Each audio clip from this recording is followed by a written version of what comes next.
Change ആകും, വേറെ range ആകൂ. MyG future. The aim to achieve the right things for the association and for the members welfare, അതിനുവേണ്ടിയാണ് എല്ലാവരും പ്രവർത്തിക്കുന്നത്. All my best wishes, എല്ലാ കാൻഡിഡേറ്റ്സിനും best wishes. Thank you Hyderali. Thank you. അപ്പം രാജേട്ടാ, നമുക്ക് അമ്മയെക്കുറിച്ചൊന്ന് സംസാരിക്കാറുണ്ട് അല്ലേ? അമ്മ എന്താണ് അല്ലേ? അമ്മയെക്കുറിച്ച് പല ആളുകൾക്കും എങ്ങനെയാണ് അമ്മ തുടങ്ങിയത് ഇതൊന്നും അറിയില്ല. പുതിയ തലമുറയ്ക്കൊക്കെ നമ്മൾ അമ്മയെക്കുറിച്ചൊന്ന് പറഞ്ഞേ, അമ്മയുടെ ഒരു രൂപീകരണത്തെക്കുറിച്ച് എന്താണ് ഒന്ന് പറയൂ. അതായത് 1994 സുരേഷ് ഗോപി എൻ്റെ അടുത്ത് നിന്ന് വരുന്നു. ബാക്കിയുള്ളവർക്കെല്ലാം സംഘടനകളായിട്ടുണ്ട്, നമുക്ക് മാത്രം ഒരു സംഘടന ആയിട്ടില്ല, നമുക്കൊരെണ്ണം ഉണ്ടാക്കണം, ഒരാഴ്ചയായിട്ട് അത് ഇനിഷ്യേറ്റീവ് എടുക്കണം. 25,000 രൂപ ആയിരുന്നു. 10,000 രൂപ ഞാൻ ഇടുന്നു, 10,000 രൂപ ഗണേഷ് കുമാർ ഇടുന്നു. ഈ പൈസ വെച്ച് ഞങ്ങൾ തിരുവനന്തപുരത്ത് പഞ്ചായത്ത് ഹാൾ എന്നൊരു ഹാളിൽ എല്ലാവരും വിളിച്ചു. അന്ന് 85 പേര് വന്നു, എല്ലാവരും, മമ്മൂട്ടി മോഹൻലാൽ ഉൾപ്പെടെ എല്ലാവരും വന്നു. നമ്മളൊരു സദ്യയൊക്കെ ആയിട്ട് രാവിലെ തൊട്ട് വൈകുന്നേരം വരെ മീറ്റിംഗ് നടന്നു. അങ്ങനെയാണ് അമ്മ തുടങ്ങുന്നത്. അമ്മ തുടങ്ങിയപ്പോൾ അതിൻ്റെ സംഘടനയുടെ 1 നമ്പർ അംഗത്വം സുരേഷ് ഗോപിയും, അംഗത്വത്തിൻ്റെ 2ാം അംഗത്വം എടുത്തിരിക്കുന്നത് ഗണേഷ് കുമാർ, KB ഗണേഷ് കുമാർ, 3ാമത് ഞാൻ മണിയമ്പൽ രാജു. അങ്ങനെ ഈ സംഭവം തുടങ്ങി. നമ്മൾ തുടങ്ങിയപ്പോൾ തന്നെ നമ്മൾ സജീവമായിട്ട് എല്ലാവരും കൂടെ കൂടി ഒരു ഷോ ചെയ്യണമെന്ന് ആവശ്യപ്പെട്ടു. ഞാൻ തന്നെ പറഞ്ഞു നമുക്കൊരു ഷോ ചെയ്യാമെന്ന് പറഞ്ഞിട്ട് നമ്മളത് സംഘടിക്കുന്നു. ഗാന്ധിപതി ബാലൻ, പാവം നമ്മൾ വിട്ടുപോയി, ഗാന്ധിപതി ബാലൻ ആ ഷോ ഏറ്റെടുക്കുന്നു. അങ്ങനെ തിരുവനന്തപുരം, എറണാകുളം, കാലിക്കറ്റ് 3 ഷോ നമ്മൾ നടത്തുന്നു. 3 വൻ വിജയം. അതാണ് ശരിക്കും പറഞ്ഞാൽ അമ്മയുടെ ആദ്യത്തെ ഫണ്ട്. ശരിക്കും പറഞ്ഞാൽ അമ്മയുടെ ആഭ്യത്തിൽ ഗാന്ധിപതി ബാലൻ്റെ ഒരു പടം ഇടേണ്ടതാണ്, വയ്ക്കേണ്ടതാണ്. അങ്ങനെ ചെയ്ത സേവനമാണ്. അതിൽ നിന്ന് നമുക്ക് അതിൻ്റെ ഒരു കാര്യം, ഞാൻ ഷോ ഗംഭീര ഷോ ആണ്. അമിതാഭ് ബച്ചൻ വന്നിരുന്നു, കമലഹാസൻ, വലിയ ഷോ ആയിരുന്നു. അതും ഇന്ന് ട്രിവാൻഡ്രത്താണെങ്കിൽ നാളെ എറണാകുളം, മറ്റൊന്ന് അതിൻ്റെ അടുത്ത ദിവസം കാലിക്കറ്റ്, കണ്ടിന്യൂസ് ഉണ്ടായിരുന്നു. ബാലനതിനകത്ത് സാമ്പത്തിക നഷ്ടം വന്നെങ്കിൽ അമ്മയ്ക്ക് അതുകൊണ്ടൊരു ഫണ്ടും ബേസും ഉണ്ടായി.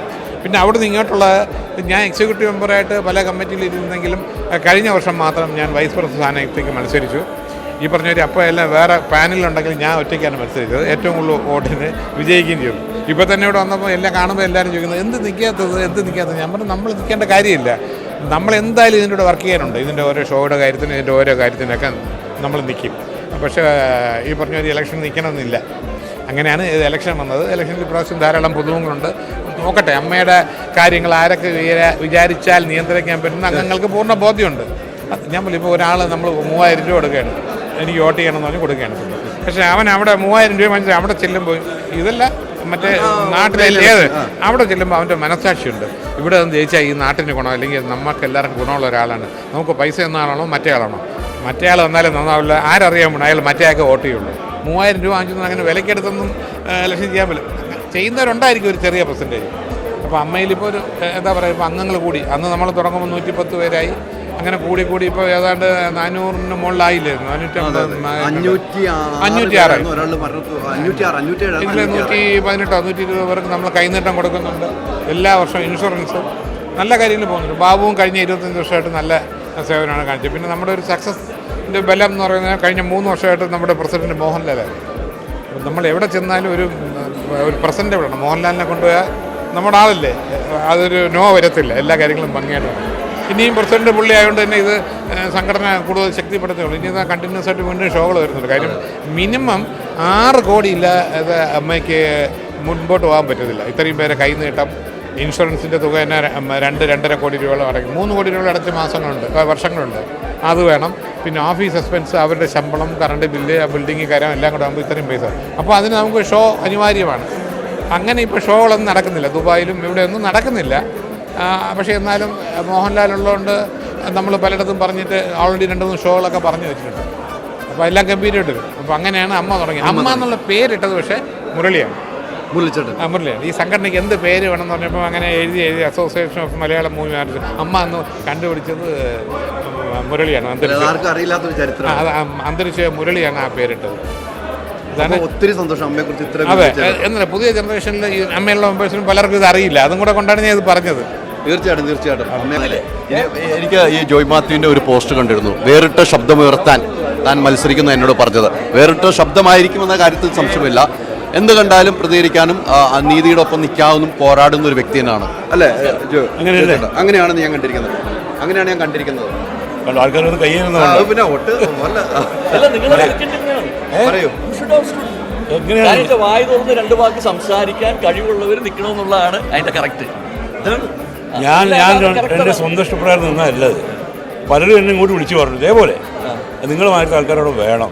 ഈ ബാക്കിയുള്ളൊരു മോശക്കാരായോണ്ടല്ല, അവരെ ഗൈഡ് ചെയ്യാനൊക്കെ പറ്റിയ, അല്ലെങ്കിൽ എതിർക്കേണ്ട കാര്യങ്ങൾ എതിർക്കാൻ ഒരാൾ വേണം. അപ്പോൾ എന്തുകൊണ്ട് നിന്നില്ല? കുക്കൊക്കെന്നോട് ചോദിച്ചാൽ നിങ്ങൾ എന്തുകൊണ്ട് നിന്നില്ല? ഇതുപോലത്തെ കാൻഡിഡേറ്റ്സ് ആണ് വേണ്ടത്. ഇതുപോലത്തെ കാൻഡിഡേറ്റ്സ് ആണ് നമുക്ക് വേണ്ടത്. വേണം അല്ല, he can say things and he analyse things. അത് വേണം. നമ്മളെ ഒരേപോലെ അല്ലല്ലോ പോകേണ്ട. മാറ്റം ലോകം മുഴുവൻ മാറിക്കൊണ്ടിരിക്കുമ്പം അമ്മയിൽ മാറ്റം വരണം. അമ്മയിൽ ചിന്തകൾ മാറണം. അതുപോലെ തന്നെ പെൺകുട്ടികൾ മുന്നോട്ട് വരണം, സ്ത്രീകൾ മുന്നോട്ട് വരണം, കുട്ടികളും വരണം. ഇത് ആവശ്യമാണ് നമ്മുടെ അമ്മയുടെ അല്ല, സിനിമാ ലോകത്തിന്റെ ഡെമോക്രസി ഉണ്ടാവുള്ളൂ. അല്ലെങ്കിൽ ഡെമോക്രാറ്റിക് എന്ന് പറയാൻ പറ്റില്ലല്ലോ. അല്ല, അതല്ല, ഈ പ്രകാശിക്കുന്നവർക്ക് മാത്രം സ്ഥാനമാനം അത് ശരിയല്ല. പുറയിലിരിക്കുന്നവരും വരട്ടെ. നമ്മളൊക്കെ പുറകിലുള്ള ആൾക്കാരാണ്. അല്ല, ഈ ജോയ് മാത്യുവൊക്കെ എപ്പോഴും പുറകിലിരിക്കുക. എനിക്ക് വർഷങ്ങളായിട്ട് അറിയാവുന്ന വ്യക്തി, വർഷങ്ങളായി ബീറ്റിങ്ങിൽ നിന്ന് ഏറ്റവും ബാക്കിലിരിക്കുന്നു, അങ്ങനെ കാണുന്ന വ്യക്തി. പക്ഷേ ഇത്തവണയൊക്കെ ഒരു മത്സരത്തിലേക്ക് വന്നുള്ളൂ. ഇതിനകത്ത് ഏറ്റവും പ്രത്യേകത ഈ ജോയ് മാത്യു, ഞാൻ രണ്ട് പാനൽ ഉണ്ടെന്ന് പറഞ്ഞു, പാനലില്ലാന്ന് പറയാം. പക്ഷെ രണ്ടുപേരിടത്തും ജോയ് മാത്യുയുടെ പോസ്റ്റർ വെച്ചിട്ടുണ്ട്. അപ്പോൾ രണ്ടുപേർക്കും യോഗ്യനാന്ന് എനിക്ക് മനസ്സിലായി. കണ്ടില്ല പോസ്റ്റർ? കണ്ടില്ല. ഞാൻ കണ്ടില്ല. കാരണം രണ്ടിലും നമുക്ക് സുഹൃത്തുക്കളുണ്ട്. എനിക്ക് എന്നോട് വിയോജിക്കുന്ന ആരും ഞാൻ ഇതുവരെ കണ്ടില്ല. നിങ്ങൾക്ക് വോട്ട് തരില്ല എന്ന് ആരും പറഞ്ഞിട്ടില്ല. എന്തിനാ വിളിച്ചതെന്ന് ചോദിക്കുന്നത്. ഇപ്പൊ തന്നെ പലരും ഞാൻ കണ്ടത് ഇവിടെ. അല്ല, ഇത് ഈ സമയത്ത് ഞാൻ നിൽക്കില്ല, വോട്ട് ചോദിച്ചു പോകണം. എനിക്ക് വോട്ട് ചെയ്യാൻ വേണ്ടി പ്രത്യേകം പറഞ്ഞു ഞങ്ങൾ അമേരിക്ക വെച്ചുള്ള അവിടെ പോയാൽ അമേരിക്കയിൽ പോവുകയാണെങ്കിൽ ഇദ്ദേഹത്തിന്റെ അതിഥി ആവണം. അത് ഞാൻ വേറെ എഴുതുന്നുണ്ട്, ഇപ്പോഴല്ല. നമുക്ക് എഴുതാം. അപ്പോൾ വോട്ടുകൾ ചോദിച്ചു പോട്ടെ. അതെ, അങ്ങനെ ആളുകൾ എത്തിക്കൊണ്ടിരിക്കുകയാണ്. എത്തിക്കൊണ്ട് നമ്മൾ സ്വിച്ച് ചെയ്യുന്നത്. ഇപ്പം ഒരു സ്ഥാനാർത്ഥികൾ വരുന്ന റോണി വന്നുകൊണ്ടിരിക്കുക. ഡോക്ടർ റോണിയും സ്ഥാനാർത്ഥിയാണ്. ഡോക്ടർ റോണി വരുന്നത്. നമസ്കാരം.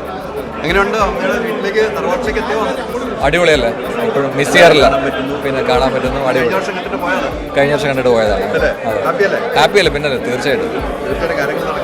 Jain school of film and media studies presents അമ്മയോടൊപ്പം movie world media, powered by myG future, India's #1 language academy, Neethu's academy.